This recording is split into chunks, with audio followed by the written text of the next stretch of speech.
چونکہ قبر تیار ہو رہی تھی، 3 دفعہ نبی کریم نے فرمایا لوگو قبر آخرت کی منزلوں میں سے پہلی منزل ہے، اس کی تیاری کر لو، اس کی تیاری کر لو، اس کی تیاری کر لو۔ 3 دفعہ حضور نے یہ جملے دہرائے۔ کیوں؟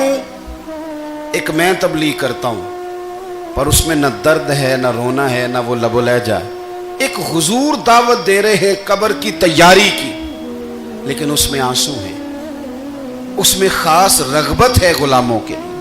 تو اپنی زندگی کے اندر جو ہمارا انداز تکلم ہے، ہمارا انداز گفتگو ہے، میں کہا کرتا ہوں کہ ہم نا دین کے لیے جب کلام کر رہے ہوتے ہیں تو شدت ہوتی ہے ہمارے جملوں کے اندر، بعض مقامات شدت کے ہوتے ہیں۔ آپ جہاد کی بات کر رہے ہیں، ناموس رسالت کی بات کر رہے ہیں، تو کسی جگہ آپ کے لب و لہجے کے اندر شدت کا ہو جانا برا نہیں ہے، بلکہ وہ اچھا ہے۔ لیکن میرے عزیز، ہر وقت ہی کچھ لوگ تلخ ہیں، انہیں کسی وقت بھی آپ ان سے ملاقات کر لیں وہ لوگ آپ کو پریشان ہی نظر آئیں گے۔ حضرت سیدنا عبداللہ ابن عمر رضی اللہ تعالیٰ عنہ روایت کرتے ہیں کہ نبی پاک صلی اللہ تعالیٰ علیہ وآلہ وسلم نے ارشاد فرمایا کہ جنت میں ایسے بھی کمرے ہوں گے، جنت میں کچھ ایسے کمرے، کچھ ایسے مکانات بھی ہوں گے کہ باہر کھڑے ہوں گے تو اندر نظر آئے گا، اور اندر کھڑے ہوں گے تو باہر نظر آئے گا۔ یعنی ایک تو تم آئینے لگاتے ہو نا، وہ دیواریں اتنی شفاف ہوں گی کہ اندر باہر سے ان کا حسن دکھائی دے گا۔ حضرت سیدنا مالک اشعری رضی اللہ تعالیٰ عنہ بیٹھے تھے، کہتے ہیں میں نے فوراً عرض کی حضور وہ ملیں گے کس کو؟ وہ جو اتنے حسین گھر ہوں گے کہ دیواریں ہی شیشے کی محسوس ہوں گی، اندر باہر سے حسن کے جلوے دکھائی دیں گے، حضور وہ ملیں گے کسے؟ تو اللہ کے پیارے محبوب علیہ السلام نے فرمایا وہ اس کو ملیں گے جو گفتگو اچھی کرے گا، جو گفتگو اچھی کرے گا، لب و لہجہ اخلاق والا ہوگا، گفتگو اچھی کرے گا، لوگوں کو کھانا کھلائے گا، اور جب لوگ سو رہے ہوں گے تو وہ اٹھ کے اپنے رب کی عبادت کرے گا۔ اس شخص کو وہ مکانات ملیں گے جن کی دیواریں آئینے کی مانند ہوں گی، جن کا حسن تازہ ہوگا، جن کو اللہ تبارک و تعالیٰ نے اپنے فضل سے مزین کیا ہوگا، سنوارا ہوگا۔ ہم اگر تھوڑی سی توجہ کریں نا تو کئی دفعہ وقت گزر جاتا ہے، لہجہ نہیں بھولتا، لہجہ یاد رہتا ہے۔ آپ تو 2 منٹ کے لیے غصے میں تھے نا، تو آپ نے کوئی بات کر دی کسی غریب کو، کسی شخص کو، آپ غصے میں تھے، آپ نے کہہ دیا، اس بیچارے نے سن لیا، لیکن وہ باتیں اسے سونے نہیں دیتی، بار بار یاد آتی۔ کوئی آپ کے ساتھ تلخ کلام کر دے نا، کبھی تلخ گفتگو کر دے، بندہ جب سامنے آتا ہے وہ باتیں یاد آ جاتی ہیں، تکلیف ہوتی ہے، اور وقت گزر جاتا ہے۔ لڑائیاں ہمیشہ چل نہیں سکتی۔ لڑائی کتنی دیر کی ہوتی ہے؟ 1 دن کی، 2 دن کی۔ قتل بھی ہوں تو اگر قاتل کو پھانسی بھی ہو جائے تو پھانسی کے بعد بالآخر لڑائی تو ختم ہو ہی گئی نا۔ لڑائی ہمیشہ چلتی، تلخی ہمیشہ چل سکتی نہیں۔ تلخی روٹین میں چلنے والا سکہ، کچھ سکے روٹین میں چلتے وقتی ہوتے، یہ جو غصے کا لب و لہجہ ہے، تلخی کا سکہ، یہ بھائی روٹین میں نہیں چلتا، اس نے ایک نہ ایک دن ختم ہو جانا ہے۔ روٹین میں پیار ہی چلتا ہے۔ حضرت جابر ابن عبداللہ کہتے ہیں حضور پہلے دن مدینہ منورہ آئے، میں زیارت کے لیے گیا تو میں نے مسکراتے دیکھا۔ 10 سال میں دیدار کرتا رہا، اور وصال سے چند دن پہلے بھی میں نے زیارت کی تو مدینے والے محبوب کو مسکراتے ہوئے ہی دیکھا ہے۔ یہ جو آپ کا لب و لہجہ ہے نا، اخلاق والا، حسن والا، مسکرانے والا، یہ لب و لہجہ نا ذرا لمبا چلتا ہے، یہ روٹین ہے، یہ روز چلے گا۔ یہ سکہ وہ ہے جو رائج الوقت رہتا ہے، یہ کبھی بھی ختم ہونے والا یہ خزانہ ہے۔ تو یہ جو آپ کا تلخ لب و لہجہ ہے، یہ روٹین نہیں۔ عارف رومی رحمۃ اللہ علیہ فرماتے ہیں کہ وہ مثال دینے کے لیے بات سمجھاتے ہیں، فرماتے ہیں ایک شخص جنگل میں لکڑیاں کاٹنے جایا کرتا تھا تو شیر سے دوستی ہو گئی، یعنی ڈائریکٹ بادشاہ سے دوستی ہو گئی، اور بادشاہ بھی وہ جو جنگل کا بادشاہ ہے، جنگل کے بادشاہ سے دوستی ہو گئی۔ اب وہ لکڑہارا غریب آدمی تھا، لکڑیاں تو کاٹنی ہوتی تھی، تو وہ جنگل کا بادشاہ اعلان کر دیتا جانوروں کو کہ میرا دوست آیا، ایک تو کوئی تنگ نہ کرے، اور دوسرا یہ کہ سب لوگ مل کے اس کے ساتھ تعاون کریں. کبھی کوئی جانور لکڑیاں اکٹھی کراتا, کبھی کوئی اپنی پشت پہ گدھا, بیل, گھوڑا, خچر رکھ کے وہ لکڑیاں باہر چھوڑنے آتا. تو اب اس کی بڑی دھوم مچ گئی جنگل کے اندر. لکڑہارا مزدور تھا, وہ بادشاہ سے دوستی کر کے بادشاہ ہی بن گیا. وہ گھر آ کے نا بیوی کو اکثر بتاتا کہ میرا ایک دوست ہے, میں جاتا ہوں تو ساری پہلے ہی مخلوق کھڑی ہوتی ہے میرے استقبال کے لیے. دوستی جو بڑے سے ہو گئی ہے. بنا ہے شاہ کا مصاحب تو پھر یہ ہے اتراتا, وگرنہ شہر میں غالب کی آبرو کیا ہے. ہم نے تو پوچھتا ہی کوئی نہیں, یہ تو بنا ہے شاہ کا مصاحب تو پھر یہ ہے اتراتا, وگرنہ شہر میں غالب کی آبرو کیا ہے. تو وہ لوگوں کو بتاتا, بیوی کو بھی بتاتا دوست ہے. تو بیوی کہنے لگی اتنی تو تعریفیں کرتا, یہ نہیں بتایا کہ وہ جنگل کا شیر ہے, بس نیرا دوست بتا دیا. بیوی کہنے لگ گئی کہ تو اتنا جو اس کا ذکر کرتا ہے تو کسی دن بلا کسی دن, تاکہ اس کی دعوت کریں. اب اس نے پھر نہ اس کو پردے میں رکھا. کیا کہتے ہیں آج کل, سرپرائز دینا ہے. مگر سرپرائز دینا ہے جی, پردے میں رکھا کہ وہ شیر ہے. تو وہ بلا لیا گھر. اب اس کے لیے کچا گوشت, ظاہر ہے شیر نے کچا گوشت سکھانا تھا. وہ کہنے لگی پکانا کس طرح کا ہے. وہ کہنے لگا جب وہ آئے گا پھر بتاؤں گا. اب وہ کچا گوشت 2-3 بکرے ذبح کر کے ڈال دیے. وہ آ گیا شیر. اور پھر امی کہتے جب وہ آیا نا تو اس کی بیوی نے دیکھا تو اس نے ایک سخت جملہ کہہ دیا. کہنے لگی اوہو, میں سمجھی تھی پتہ نہیں کون ہے, اس طرح کے درندے تیرے یار ہیں, کتے بلے دوست بنائے ہوئے ہیں, یہ کیا بات ہوئی. خیر وہ شیر نے سن لیا, گوشت کھایا, وہ چلا گیا. اگلے دن لکڑہارا لکڑیاں کاٹنے گیا تو شیر نے ملاقات کرتے ہی لکڑہارے سے کہا کہ یہ نا کلہاڑی اٹھا اور میری پشت پہ نا ایک زخم کر دے.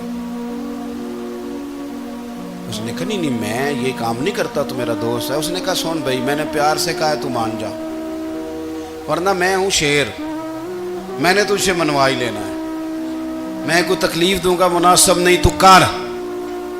اس نے کلاڑی اٹھائی اور اس کی پشت پہ ایک زور سے زخم لگا دیا, خون بہنے لگا. اس نے کہا تو نے آج کے بعد آنا ہے, لکڑیاں کاٹنی ہے, تجھے کوئی کچھ نہیں کہے گا, بس یہ ایک حکمت تھی جو میں نے کیا ہے. قصہ مختصر. وہ آتا رہا, لکڑیاں ملتی رہی, خدمت بھی ہوتی رہی. 6-8 ماہ گزر گئے. ایک دن شیر اس سے کہنے لگا یہ میرے ذرا بال اٹھا کے دیکھ, وہ جو تو نے زخم لگایا تو وہ کہاں پہ ہے. اس نے وہ بال اٹھا کے دیکھا تو زخم ملا ہی نہیں, کئی جگہ پہ ٹٹولا کا یار یہاں تھا یہاں تھا یہاں تھا. شیر نے پھر کیا کمال جملہ کہا. اس نے کہا کہ وہ جو کلاڑی کا زخم تو نے لگایا تھا نا وہ مکمل ہو گیا, لیکن تیری بیوی کا جو لہجہ تھا اور اس کی جو تلخی تھی وہ آج تک میرے ذہن میں موجود ہے, وہ ابھی بھی مجھے تکلیف دیتی ہے. بات سوچتا ہوں مجھے اس نے درندہ کہا, اس نے میرے بارے میں اتنے کچے اور کمزور اور سخت جملے کہے, تو وہ بات مجھے بھولتی, وہ آج بھی میرے ذہن میں اسی طرح گونجتی ہے. تلخ جملے جو اس نے کہے اور خوفناک جو انداز اس نے اختیار کیا, وہ بات مجھے کبھی بھی بھولتی.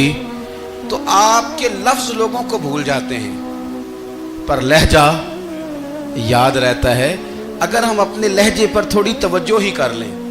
کچھ لوگ کہتے ہیں جی میرا جی روٹین ہی یہ ہے بات کرنے کی, تو یہ یاد رکھنا کسی وقت ایسا بھی ہوتا ہے کہ شیر کو سوا شیر مل جاتا ہے. پھر ایسا نہ ہو کہ آپ کی تلخی کی جواب میں کوئی اس طرح کی تلخی ہو کہ پھر آپ اس کو کبھی بھلا نہ سکیں. ہمارے ہاں نا یہ دور تیزیاں دکھانے کا دور ہے. کچھ لوگ ضرورت سے زیادہ تیزی دکھانے کی کوشش کرتے ہیں. ان بیچاروں کا کبھی کبھی اتنا سخت نقصان ہوتا ہے کہ ان کو ان سے بھی کئی گنا تیز بندہ مل جاتا ہے.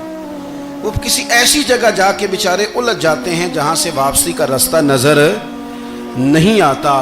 حضرت ہانی رضی اللہ تعالیٰ عنہ اپنی قوم کے ایک وفد کے ساتھ نبی پاک صلی اللہ علیہ وسلم کی بارگاہ میں حاضر ہوئے. نبی پاک علیہ السلام نے ان کی ساری باتیں سنی تو ان میں سے ایک شخص نے عرض کی یا رسول اللہ صلی اللہ علیہ وسلم, میں نا زیادہ باتیں نہیں یاد رکھ سکتا. حضور میں شاید کمزور حافظے والا ہوں, زیادہ باتیں نہیں میں یاد رکھ سکتا. حضور مجھے کوئی ایک ایسی بات آپ ارشاد فرما دیں کہ میں عمل کروں تو پھر جنت میرا مقدر بن جائے. میں چاہتا ہوں کہ مجھے کچھ ایسا مل جائے کہ میں اسی پر عمل، وہ کہا تھا نا درویش نے کہ علم و بس کری ہو یار، کیونکہ کوئی حرف تینوں درکار، تو مجھے کوئی ایسی چیز مل جائے کہ وہ پھر جنت میرا مقدر بنے۔ تو حضور نے فرمایا 3 کام کرنا۔ ایک تو گفتگو جب بھی کرنا اچھی کرنا، تمہارا لب و لہجہ، تمہاری گفتگو میں کبھی کوئی کمزوری نہ آئے، گفتگو اچھی کرنا، اچھی گفتگو۔ اور دوسرا حضور نے فرمایا سلام کو عام کرنا، اور تیسرا فرمایا لوگوں کو کھانا کھلانے میں رغبت پیدا کرنا۔ یہ کام کر، پھر اللہ تبارک و تعالی تیرے مقدر میں جنت کو شامل فرما دے گا۔ تو میرے عزیز، آپ اس بات کو سمجھیں کہ ہمارے اخلاقی رویے، ہمارا کردار، ہمارا لب و لہجہ، ہم نا ڈنڈے کے زور پر حکومت قائم کرنا چاہتے ہیں۔ آپ کو پتہ ہے بہت سارے ملکوں میں دین گیا، اور پھر اللہ تعالیٰ معاف کرے بعض جگہ پہ دینی اقدار کو، دینی لوگوں کو زوال بھی آیا۔ بر صغیر پاک و ہند میں دین آیا، لیکن اللہ کے فضل سے زوال نہیں آیا، اور کبھی آئے گا بھی نہیں، کبھی آئے گا بھی نہیں۔ وہ جو ہم پہ بڑا اعتراض کرتے ہیں نا ہمارے معاملات پہ، اور بڑے بڑے فتوے دیتے ہیں، یہ بات وہ بھی کہتے ہیں کہ ان کے دلوں میں عشق رسول کی شمع بہت زیادہ فیروزہ ہیں۔ یہ بیگانے بھی مانتے ہیں، کیوں بھلا؟ اس کی وجہ سمجھیں، ہمیں جو دین پڑھایا ہے وہ صوفیاء نے پڑھایا ہے، اور صوفی جو دین پڑھاتا ہے نا اس کا لب و لہجہ میٹھا بڑا ہوتا ہے، اس کے لب و لہجے میں اخلاص بڑا ہوتا ہے، اس کے لب و لہجے میں للہیت بڑی ہوتی ہے، تلخی نہیں ہوتی۔ تو وہ دین پڑھاتے نہیں، وہ گھول کے پلا ہی دیتے ہیں۔ انہوں نے نا لوگوں سے پیار ڈالا، لوگوں کی ان کے ساتھ محبت ہو گئی، پیار ہو گیا، پھر انہوں نے میٹھے انداز میں لوگوں کو دین سمجھایا، ان کو اچھے طریقے سے، اچھے لب و لہجے میں دین کی اور خیر کی باتیں ان تک پہنچائیں۔ اس کا فائدہ یہ ہوا میرے عزیز کہ لوگوں کی روحوں تک دین اتر گیا ہے۔ ہمارے وہ بچے جن کی عمریں ابھی بالکل چھوٹی ہوتی ہیں، 4 سال 5 سال کی، وہ بھی رسول پاک کا نام لیتے ہیں تو بڑے وجد کے عالم میں لیتے ہیں۔ کیوں؟ اس لیے کہ ہمارے بزرگوں نے ہمیں اچھے طریقے سے، اس لیے نبی پاک صلی اللہ تعالیٰ علیہ وسلم نے فرمایا کہ حسن اخلاق والا آدمی اپنے اخلاق کی بنیاد پر نفلی روزہ رکھنے والوں اور رات کو قیام کرنے والوں سے زیادہ فضیلت حاصل کر لیتا ہے، اس لیے کہ اس کا اخلاق، اس کا لب و لہجہ، اس کا انداز، اس کی گفتگو، وہ جو گفتگو اس کی ہوتی ہے وہ اتنی میٹھی ہوتی ہے کہ لوگوں کے دل نہیں ٹوٹتے، بلکہ بعض اوقات اس کی گفتگو کی وجہ سے جو غم زدہ آدمی ہوتا ہے اسے سکون مل جاتا ہے، اسے تسلی۔ دیکھیں، انسان نے انسان رہنا ہے، اس نے نہ فرشتہ بننا ہے معاذ اللہ، نہ اس نے خدا بننا ہے، اس نے انسان رہنا ہے، لیکن وہ کچھ بھی نہیں کسی کا سنوار سکتا، صرف اتنا ہے کہ اگر آنے والے کی وہ صرف اشک شوئی کر دے، بات توجہ سے سن لے، اور جاتے وقت 2 جملے تسلی کے بول دے، اور اس کے جو بول ہوں وہ ذرا میٹھے ہوں، میٹھے، کھ سواد نہیں مشری اندر، اساں کھنڈا می چک ڈٹھیاں، پڑے نہ ساریاں شیواں نالوں گلاں سجن دیاں مٹھیاں۔ اگر انداز تھوڑا سا شستہ ہو، انداز تھوڑا سا ٹھیک ہو، لب و لہجہ تھوڑا سا ٹھیک ہو۔ اب ہمارے جو جدید اسکالر آئے ہیں وہ کہتے ہیں باڈی لینگویج۔ باڈی لینگویج کیا ہے؟ نہیں، آپ نے کچھ بھی نہیں کہا، لیکن کسی بندے کی طرف دیکھ کے نا آپ تنزن ہنسے ہیں، صرف تکلیف ہوتی ہے کہ نہیں؟ تو آپ نے بات تو کی کوئی نہیں، اس کا مطلب ہے لفظوں کا نہیں، لہجوں کا بھی اثر ہوتا ہے، لہجوں کا بھی اثر ہوتا ہے۔ جو لہجے ہوتے ہیں یہ بڑے دیر پا ہوتے ہیں، ان کے اندر بڑی مسکراہٹ ہوتی ہے، ان کے اندر بڑا پیار ہوتا ہے، اور آپ ترشروح ہو کے جب کوئی کام کرتے ہیں، سخت ہو کے کوئی کام کرتے ہیں، تو پھر اس کے اندر حسن نہیں رہتا، خوبصورتی نہیں رہتی۔ نبی پاک علیہ السلام کا فرمان سنیں، میں بات کو سمیٹوں، کلیجہ ٹھنڈا کرتا ہے۔ حضور نے فرمایا قیامت کے دن میرے زیادہ قریب وہ لوگ ہوں گے جن کے اخلاق زیادہ اچھے ہوں گے، ان کو نہ ذرا نیڑے جگہ ملے گی، قرب میں ذرا جگہ ملے گی، قرب میں۔ اساں جے ہاں گناہیاں دا جدوں اعمال نامہ پھرول ہوئے، ذرے ذرے نے سامنے آ جانا ہے،